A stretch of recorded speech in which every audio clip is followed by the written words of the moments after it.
পুরুষ মানুষ সহজে কাঁদে না, কারণ পুরুষের চোখে জল মানায় না। জন্মের পর তাদের মাথায় ঢুকিয়ে দেওয়া হয়, যত কষ্টই হোক তোমার চোখে জল আনা যাবে না। নারীরা হুটহাট কেঁদে উঠতে পারে, নারীরা রাগে কাঁদে, অভিমানে কাঁদে, কষ্টেও কাঁদে, কিন্তু পুরুষ কখনো অভিমান কিংবা রাগে কাঁদে না। নারীর চোখের জলে ছলনা থাকলেও পুরুষের চোখের জলে কোনো ছলনা নেই। তবুও যদি কোনো পুরুষ কাঁদে, তবে বুঝতে হবে সেই পুরুষ বড্ড কষ্টটাই পেয়েছে এবং সে আড়ালেই কেঁদেছে। পুরুষ কান্নার অভিনয় করতে পারে না। পুরুষের কান্নার দৃশ্য ভয়াবহ হয়, পুরুষের কান্নার কারণ হয় তীব্রতর।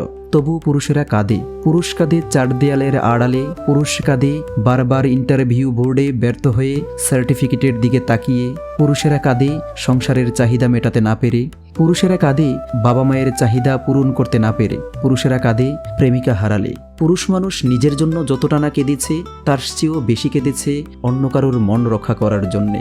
পরিবার, মা বাবা, ছেলে মেয়ে কিংবা প্রেমিকার আবদার পূরণ করার জন্যও পুরুষের চোখের জল মাটিতে ফেলতে হয়, যা অনেক প্রেমিকাই জানে না। ইতিহাস বলে, যে নারী ইচ্ছাকৃতভাবে পুরুষের চোখের জলের কারণ হয়েছে, সে নারী জীবনে খুব বেশি একটি সুখী হতে পারেনি। এটা নয় কোনো পুরুষের অভিশাপ, এটা পুরুষের চোখের জলের কারণ আর দীর্ঘশ্বাস। নারীরা বেঁচে থাকে বাবা কিংবা স্বামীর উপর ভরসা করে, আর সেই নারীর জন্যই যদি কোনো পুরুষের কাঁদতে হয়, তাহলে সেটা সেই নারীর জন্য অমঙ্গল। পুরুষের চোখের জল বিফলে যায় না, প্রকৃতি তার প্রতিদান দেয়। তবু পুরুষেরা বীর। দিন শেষে একটা পরিবার, বাবা মা কিংবা একটা নারীর বেঁচে থাকার শক্তি।